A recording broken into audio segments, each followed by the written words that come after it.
લાલ કિતાબ,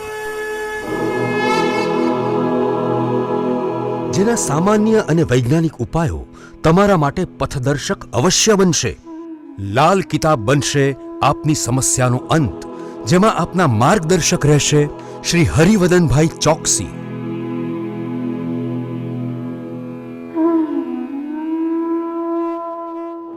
નમસ્કાર મિત્રો, હું હરિવર્ધન ચોકસી આપ સૌનું સ્વાગત કરું છું. મિત્રો, આજના વિડીયોમાં આપનું ખૂબ ખૂબ સ્વાગત. મિત્રો, અત્યારે આપણે જે વાર્ષિક રાશિ પર જાણીએ છીએ તેમાં આપણે આગળની રાશિ પર ચાલીએ.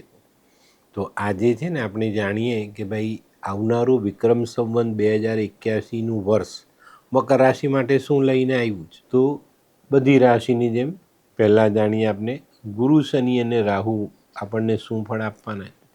તો મિત્રો, મકર રાશિ માટે ગુરુ મહારાજનું ગોચર વર્ષના પ્રારંભે વક્રી ગુરુ સાથે થઈ રહ્યું છે. વર્ષના પ્રારંભે ગુરુ વૃષભમાં ગોચર કરી રહ્યા છે અને આ જે ગોચર છે તે તમારી રાશિથી 5મે ગોચર કરી રહ્યા છે. 4/2/2025થી ગુરુ માર્ગી થશે. 14/5/2025 ગુરુ મહારાજ મીન રાશિમાં પ્રવેશશે. 14/5/2025 ગુરુ મહારાજ મિથુનમાં પ્રવેશ કરશે અને આ ગુરુનું ગોચર તમારી રાશિથી 6ઠા સ્થાને જશે. અને આ ગોચર પછી મે મહિના સુધી ગુરુના ગોચરનો સારો લાભ મકર રાશિને મળતો દેખાય છે. આ સમયમાં ગુરુની શુભ અસરનો લાભો આપણને મળશે. આ સમયમાં છે ને તમારા હાથ નીચે કામ કરતા, તમારી સાથે કામ કરતા કાર્યકરોથી તમને લાભ મળે, એ તમારી બહુ સારી સહાય કરી જાય, મદદ કરી જાય. આ સમયમાં કરેલા સારા આયોજનો તમને ચોક્કસ સારી સફળતા આપે. કૌટુંબિક અને સામાજિક આ કામોમાં એપ્રિલ સુધી થોડી કાળજી રાખીને ચાલો ને તો વધુ સારા પરિણામ લઈ શકાશે. આ સમયમાં પરદેશ જવાના પ્રયત્નો તમારે કરવા જોઈએ તો સારી સફળતા મળે, અચૂક મળે. તો મિત્રો, હવે જોઈએ શનિ. શનિનું ગોચર આપણને શું આપશે?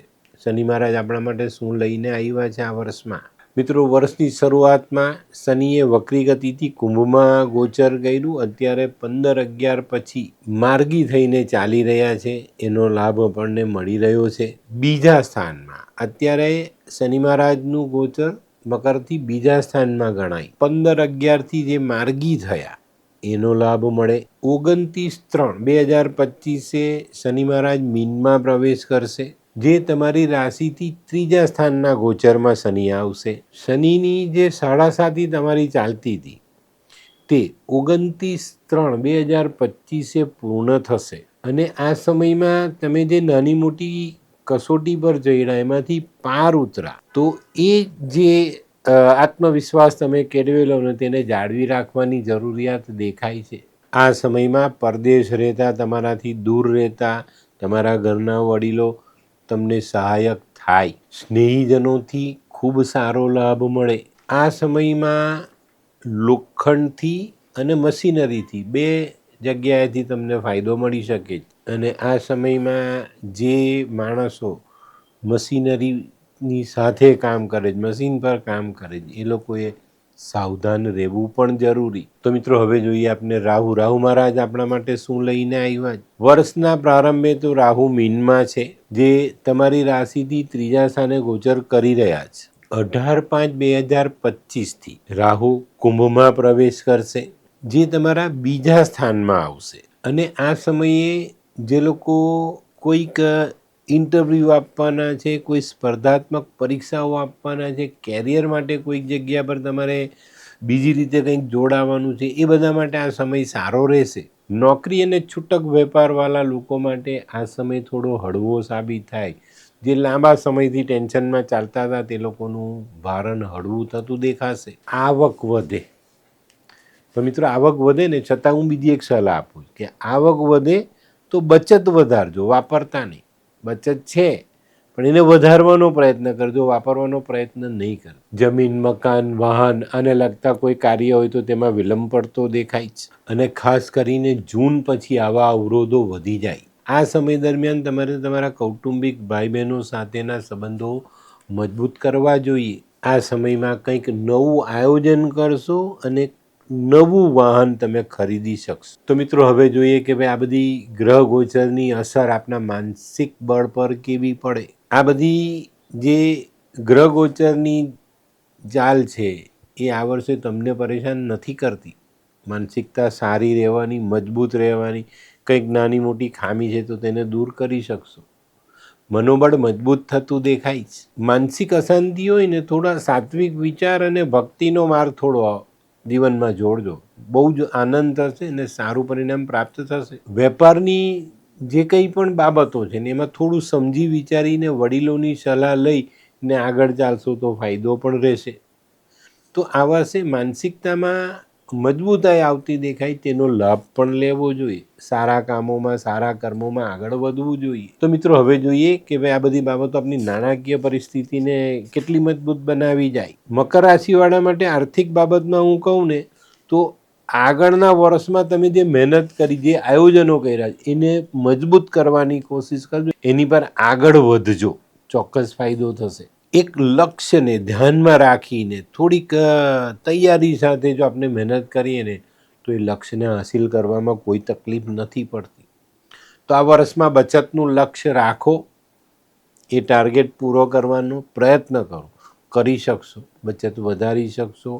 એક સ્થાયી આવક તમે બનાવી શકો એ કન્ડિશનમાં છો. જે લોકો નાણાં ભીડમાં જીવન જીવવા, એને એપ્રિલ પછીનો સમય નાણાં ભીડ દૂર થતી દેખાય, આર્થિક આવકો વધતી દેખાય, પાસાઓ મજબૂત બનતા દેખાય. આ વર્ષમાં મકર રાશિવાળા માટે આકસ્મિક આર્થિક સહાય મળવાની શક્યતાઓ પણ મોટી છે. જે લોકોને વ્યસન છે, જે લોકો ખોટા માર્ગે ચાલી રહ્યા છે, એ લોકોને માટે એક લાલ બત્તી બતાવું છું. બચત વેડફાઈ જશે તો વ્યસનથી દૂર રહેજો, ખોટી આદતોથી દૂર રહેશો તો બચતને બચાવી શકશો. આપણે છે ને ઘણીવાર બચત કરી તો લઈએ જ પણ પછી એને સાચવી નથી શકતા. 6-8 મહિના પૈસા રાખ્યા નહીં રાખ્યા ને તરત પાછા કંઈક નવા ફણગા એવા ફોડી નાખીએ કે બચત વપરાઈ જાય. તો એ નહીં કરતા, એની પર ધ્યાન રાખશો તો આગળનું ભવિષ્ય તમારું મજબૂત બનશે. મેં કીધું ને આકસ્મિક સહાય મળવાની શક્યતાઓ બહુ મોટી દેખાય છે આ વર્ષમાં. આ વર્ષ સારું છે. તમે સાડાસાતીના ચક્કરમાંથી બહાર નીકળી ને એક સારા જીવન તરફ આગળ વધી રહ્યા છો તો એનો લાભ લો. માર્ચ એપ્રિલમાં એકાદ ઘટના એવી ઘટશે કે તમને એમ લાગશે કે મારે ઘણો બધો ખર્ચો કરવો પડશે, પણ ના, અહીંયા પણ કુદરતની કૃપા, નસીબનો સાથ, વડીલોના આશીર્વાદ અને આપણી પોતાની આવડત, આ બધા ગુણો કામે લાગી જાય. બધાના આશીર્વાદ આપણને મળતા દેખાય અને આપણે આ જે ક્ષણિક જે લોસનો જે વિચાર આવ્યો કે ભાઈ ખર્ચવાનો વિચાર આવ્યો એમાંથી બાદ રહીએ. તો જોયું, નસીબ સાથ આપે છે, કુદરત તમારો હાથ પકડે. જ્યારે ભાગ્યની દેવી આપણી પર ફૂલ વરસાવતી હોય ને ત્યારે જરાય ડરવું નહીં. હા, આ વખતે શેર બજાર કે સટ્ટામાં કોઈ જગ્યા પર લાલચમાં નહીં જતા, નહીં તો પૈસા તમે ગુમાવી શકો છો. તો આ વર્ષે લાલચથી દૂર રહેવાનું છે.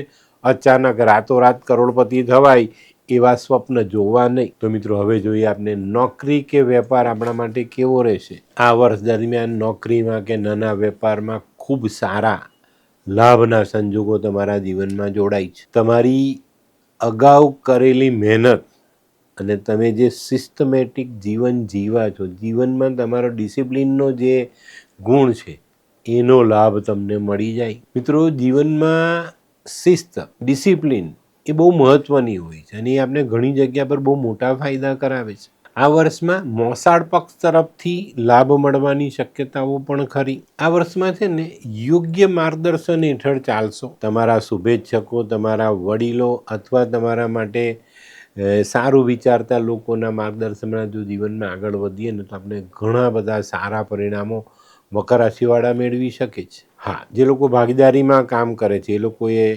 સંયમ અને શિસ્તમાં રહેવું પડશે તો ફાયદા ચોક્કસ મળે. આ વર્ષમાં તમારા ઉપલા અધિકારીઓ તરફથી તમને ખૂબ સારો સાથ સહકાર મળે ને એનાથી તમે નોકરીમાં, વેપારમાં ઘણા બધા આગળ વધી શકો. તો મિત્રો હવે જોઈએ ભાઈ જમીન, મકાન, સંપત્તિ આ વર્ષમાં મકર રાશિવાળા માટે કેવા રહેશે. મિત્રો સ્થાવર મિલકતમાં જોઈએ તો ઘણા બધા પોતાનું મકાન વસાવી શકશે, કોઈ નાનો ફ્લેટ લઈ શકશે, નવું વાહન ખરીદી શકશે, કોઈક જગ્યાએ જમીનમાં ઇન્વેસ્ટમેન્ટ કરી શકશે. પરિવાર સાથે બેસીને આવા નિર્ણય લેશો તો વધુ સારા અને મજબૂત પરિણામ તમને મળે. હા, આ વર્ષમાં કદાચ તમારા કૌટુંબિક અથવા વડીલો તરફથી મળતી જે સંપત્તિ હોય, વારસામાં કંઈક પૈસા મળે, પ્રોપર્ટી મળે, જમીન મળે, તો ત્યાં થોડું સમાધાનકારી વલણ જીવનમાં આપણને સારી સફળતા અપાવી જાય. આ વર્ષમાં આ બધી બાબતોમાં દસ્તાવેજ કરવાનો આવે, કોઈ કાગળિયા કરવાના આવે, એગ્રીમેન્ટ કરવાનો આવે તો સાવધાની રાખવી, નિષ્ણાતની સલાહ લેવી, કોઈ વડીલ બંધુ હોય તેની સલાહ લેવી, પછી આ બાબતમાં આગળ વધવું. કાગળ કોઈ પણ સાઇન કરતાં પહેલાં વાંચવું, વંચાવવું, સમજીને પછી સાઇન કરવી જરૂરી. આર્થિક લેવડ દેવડ, કેશ પૈસાની લેવડ દેવડ કરો ને ત્યાં ખૂબ સાવધાની રાખજો તો ચોક્કસ ફાયદો થશે. જે લોકોને ફક્ત ને ફક્ત જમીનથી કામ છે એ લોકોનો લાભ થોડો મર્યાદિત થતો દેખાય છે, પણ સાથે સાથે તમે બીજી પ્રોપર્ટી, વાહનને લગતા કામોમાં ફાયદો મેળવી શકો.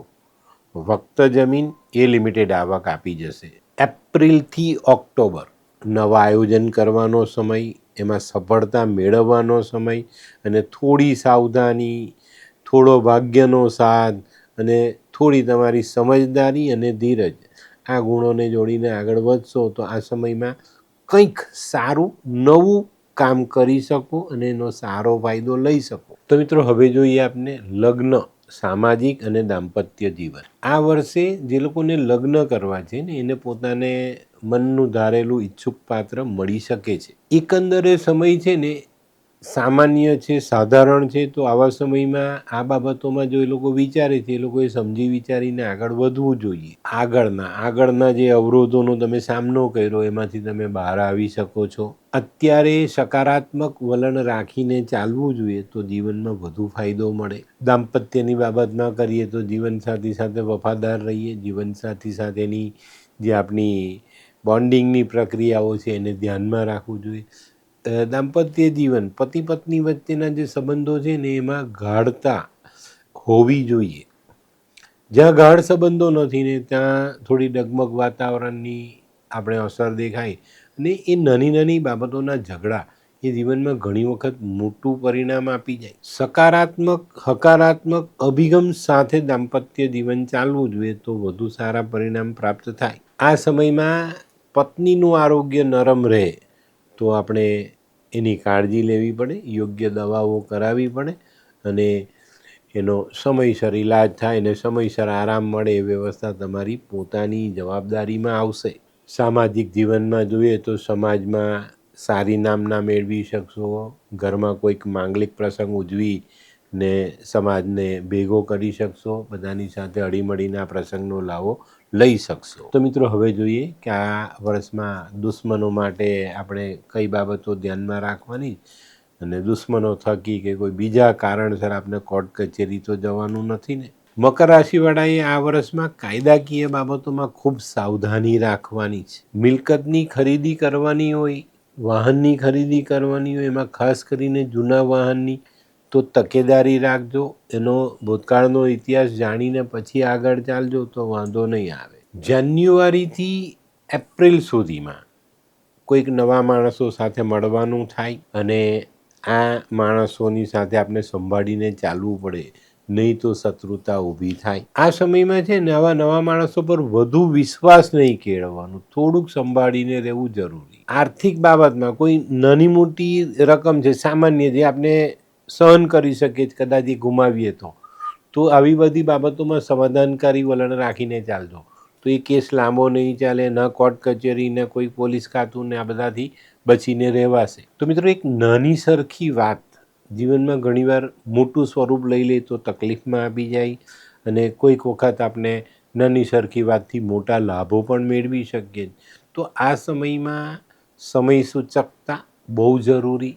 સમય પર લીધેલો નિર્ણય જીવનને બચાવી જાય. તો મિત્રો, હવે જોઈએ આપણે આરોગ્ય કેવું રહે છે ને પ્રવાસ આ વર્ષમાં થશે તો કેવા થશે, કરવા કે નહીં કરવા. જે લોકોની કુંડળીમાં, જન્મ કુંડળીમાં જે જન્મના ગ્રહો છે તે જો સારા હશે ને તો આ વખતે આરોગ્યની બાબતમાં કોઈ પ્રોબ્લેમ આવતો નથી. આ વર્ષમાં મકર રાશિના જે મોટી ઉંમરના માણસો છે, 50 વટાવી ચૂક્યા, જે લોકોએ પાચન તંત્ર, સાંધાના દુખાવા અને તમારા શરીરના હાડકાં એને સંભાળવા, આને લગતા નાના મોટા પ્રોબ્લેમો આપણને સતાવી શકે છે. હવે જોઈએ પ્રવાસની બાબતમાં આગળ કંઈ નક્કી કર્યું એ પ્રવાસ અટવાઈ ગયો એવો પ્રવાસ આ વર્ષમાં થઈ શકશે.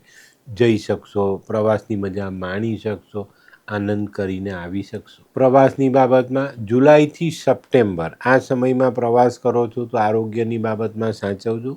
અહીંયા આ સમયમાં આરોગ્યમાં તકલીફ આવતી દેખાય. નાના મોટા પ્રવાસ દરમિયાન તમારે આ વર્ષમાં થોડી કાળજી રાખવાની છે, જેથી કરીને આપણને શારીરિક નુકસાન ન થાય. આ વર્ષમાં આરોગ્યની કે માનસિકતાની જે અસરો છે એ આપણા કામ કરવાની તાકાત પર અસર કરે ને આપણી કામ કરવાની જે શક્તિઓ છે તે ઘટી શકે છે. તો મિત્રો આ બધી બાબતોને સમજજો, જાણજો અને યોગ્ય રીતે એને જીવનમાં જોડીને પોતાના સ્વાસ્થ્યને સાચવવાની કોશિશ કરજો.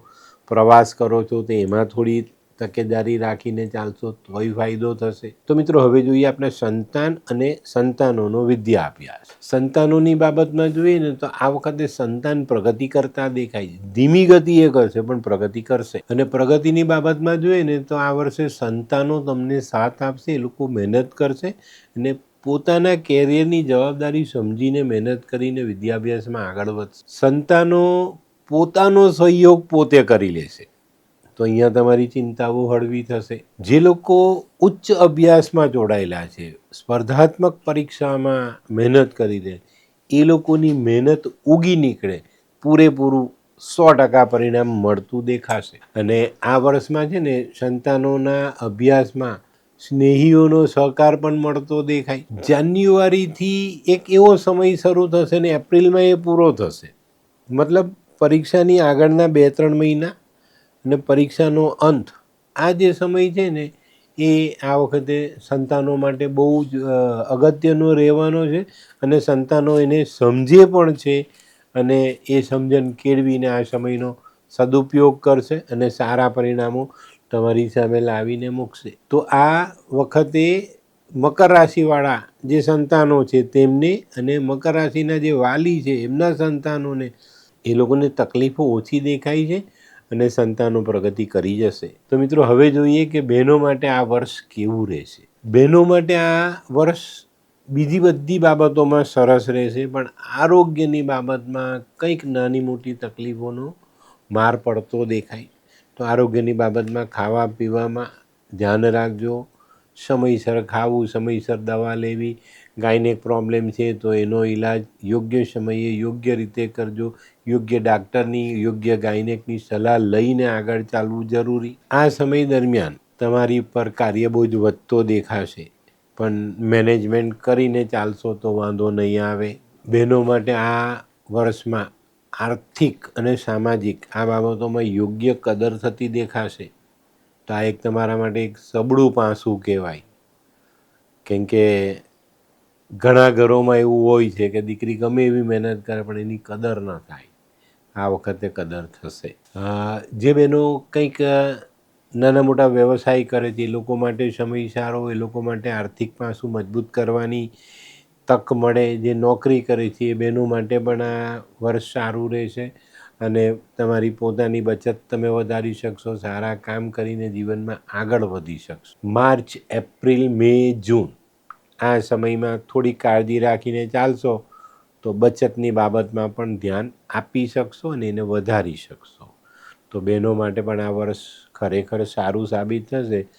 થોડુંક આરોગ્યની બાબતમાં એ દેખાય છે પણ જે તમે ધ્યાન રાખશો તો એ પણ તકલીફ નહીં આપે. મોટી માંદગી તો નથી જ પણ નાની મોટી માંદગી કદાચ આપણે શારીરિક રીતે ભોગવવી પડે પણ યોગ્ય સમયની તૈયારી, યોગ્ય દવાઓ અને યોગ્ય આરામ ચોક્કસ બચાવી જાય. તો મિત્રો આ હતું તમારા માટે મકર રાશિનું સંપૂર્ણ રાશિફળ. તો હવે જોઈએ આપણે મકર રાશિએ કરવાના 4-5 ઉપાય જેથી કરીને આપણે વર્ષમાં નાની મોટી તકલીફો છે એમાંથી બચાવ થાય. શનિ મહારાજની આરાધના, સાડાસાતીમાંથી છુટકારો થાય છે તો ફાયદો તો છે જ પણ આપણે મકર લઈને બેઠા જ, શનિને જ લઈને બેઠા જ તો શનિની આરાધના જરૂર કરો. બરાબર. કોઈ અંધ વ્યક્તિને ખાવાનું, કોઈ અપંગ વ્યક્તિને ખાવાનું, શનિની આરાધના, શનિ ચાલીસાનો પાઠ, શનિના દર્શન કરવા અને શનિ કર્મના દેવતા છે, તો આપણે સારા કર્મની સાથે ચાલશું. કોઈક ગરીબને મદદ, કોઈ ભૂખ્યાને ખાવાનું, શનિના જાનવર કાગડો, કૂતરો, ભેંસ, માછલી એની સેવા ચોક્કસ આપણે ફાયદો આપે. અને જો કોઈ અંધ વ્યક્તિને તમે જમાડો છો, એને મદદ કરો છો, તો શનિ વધુ સારા પરિણામ આપે. અને મિત્રો, જન્મકુંડળીમાં જો શનિ ખરાબ હોય તો કોઈક સારા જ્યોતિષની સલાહ લઈને આગળ ચાલજો, તો વાંધો નહીં આવે. પણ જનરલી મકર રાશિ માટે આ વર્ષ ખરેખર બહુ સારું છે. તો મિત્રો, આ 2081માં માર્ચ મહિના પછીનો જે સમય છે, 29 માર્ચ પછીનો, એ તમારા માટે ખૂબ સારો છે. અને આ સમયનો લાભ લેશો તો હું એવું માનું કે આવનારું જે વર્ષ છે ને, એમાં પણ તમને ફાયદો થશે. મકર રાશિ માટે 7.5 વર્ષનો જે સમય ગયો, 7.5નો સમય ગયો, એ સમય પૂર્ણ થાય છે. અને ચોક્કસ તમને કહું છું કે જો આ વર્ષમાં થોડી ધીરજ રાખીને આગળ વધશો ને, તો જીવનમાં કંઈક કરી બતાવશો. તો મિત્રો, આજનો વિડીયો ગમ્યો તો લાઈક કરો, શેર કરો, યુટ્યુબ જોનારા શેર કરે ને સબસ્ક્રાઈબ કરે. હું હરિવર્ધન ચોકસી આપ સૌની રજા લઉં. ફરી મળીએ નવા વિડીયોમાં નવી જાણકારી સાથે. તો ચાલો બદલીએ જિંદગી. નમસ્તે.